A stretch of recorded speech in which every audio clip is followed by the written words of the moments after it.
Pelajaran dari buku sebuah seni, bersikap bodo amat, yang ngerubah cara aku memandang hidup. Aku baru sadar bahagia itu bukan tentang ngilangin masalah. Tapi satu, hidup itu masalah dan itu normal. Dulu aku mikir hidup orang sukses tuh bebas masalah. Ternyata mereka cuma punya masalah yang beda level. Di buku ini aku belajar satu hal penting. Hidup itu nggak pernah bebas masalah. Yang ada cuma milih masalah mana yang layak diperjuangin. Banyak dari kita capek bukan karena hidup berat, tapi karena semua hal kita anggap penting. Padahal nggak semua omongan orang, nggak semua kegagalan, nggak semua drama pantas dapat energi kita. Dua, nggak semua orang harus suka sama kamu. Aku pernah capek banget berusaha jadi baik ke semua orang dan akhirnya lupa jadi diri sendiri. Buku ini ngajarin kamu nggak diciptakan buat bikin semua orang bahagia. Makin kamu pengen disukai semua orang, makin kamu kehilangan arah hidupmu sendiri. Ada orang yang bakal nggak suka sama kamu, walaupun kamu udah baik. Dan itu bukan masalahmu. Kamu nggak perlu berubah cuman buat dapet validasi. Tiga, bahagia itu datang dari bertanggung jawab, bukan menghindar. Aku kira bahagia itu kabur dari masalah. Ternyata bahagia itu berani nanggung konsekuensinya. Buku ini agak nyentil sih. Katanya kamu bertanggung jawab atas hidupmu sendiri. Mau sesulit apapun keadaannya. Bukan nyalahin orang tua, bukan nyalahin keadaan, bukan nyalahin masa lalu. Pas kamu berhenti nyalahin, di situ hidupmu mulai gerak. 4. Gagal itu wajib dan justru tanda kamu jalan. Orang yang gak pernah gagal itu bukan hebat, tapi gak pernah nyoba. Di buku ini aku sadar kegagalan itu bagian dari paket hidup. Kamu mau sukses, siap-siap malu. Kamu mau berkembang, siap-siap jatuh. Masalahnya bukan gagal atau enggak, tapi kamu berani belajar atau malah berhenti. 5. Bersikap bodo amat bukan berarti gak peduli. Bodo amat itu bukan cuek ke hidup, tapi peduli ke hal yang tepat. Ini bagian paling penting menurutku. Bodo amat bukan berarti hidup sembarangan. Justru sebaliknya, kamu milih dengan sadar. Hal apa yang layak kamu peduliin? Energi kamu terbatas bro. Kalau kamu habisin buat hal receh, kamu bakal capek sebelum sampai tujuan.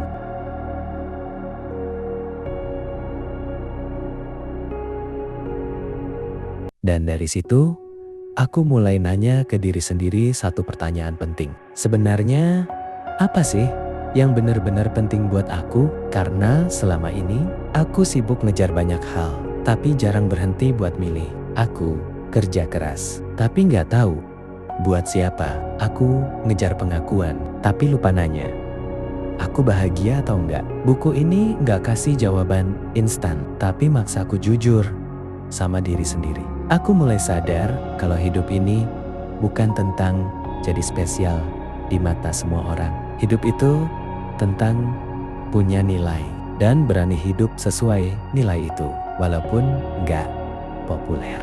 Dan jujur aja, hidup sesuai nilai itu capek. Kadang bikin sendirian, kadang bikin dibilang aneh.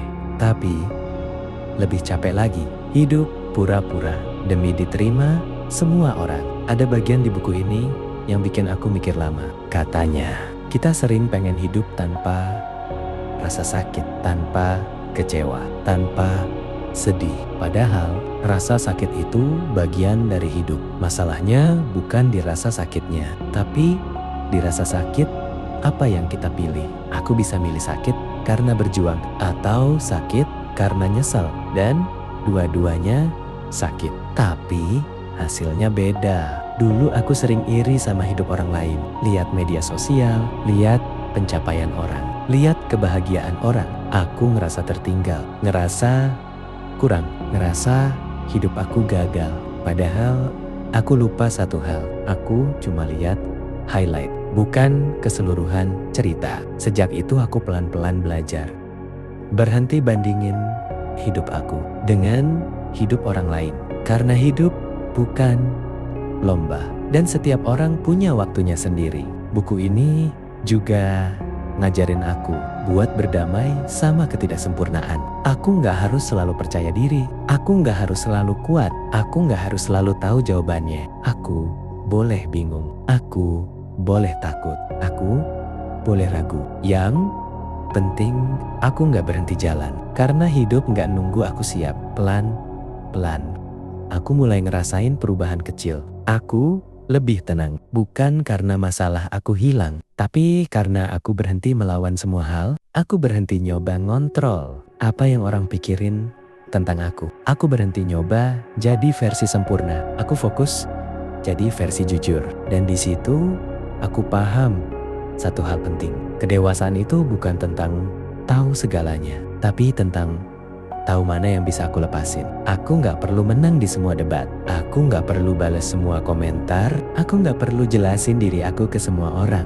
Kadang diam dan jalan terus adalah pilihan paling sehat. Sekarang aku masih punya masalah, masih jatuh, masih kadang ngerasa capek. Tapi bedanya aku nggak lagi panik karena aku tahu hidup ini bukan tentang ngilangin masalah, tapi tentang hidup berdampingan sama masalah yang tepat. Kalau kamu lagi di fase capek, bingung, atau ngerasa hidup kamu berat, mungkin kamu nggak lemah, mungkin kamu cuma terlalu peduli ke hal-hal yang seharusnya bisa kamu lepas. Dan mungkin belajar bersikap bodoh amat bukan tentang jadi cuek, tapi tentang jadi lebih bijak. Bodoh amat itu bukan gak peduli, tapi peduli ke hal yang benar.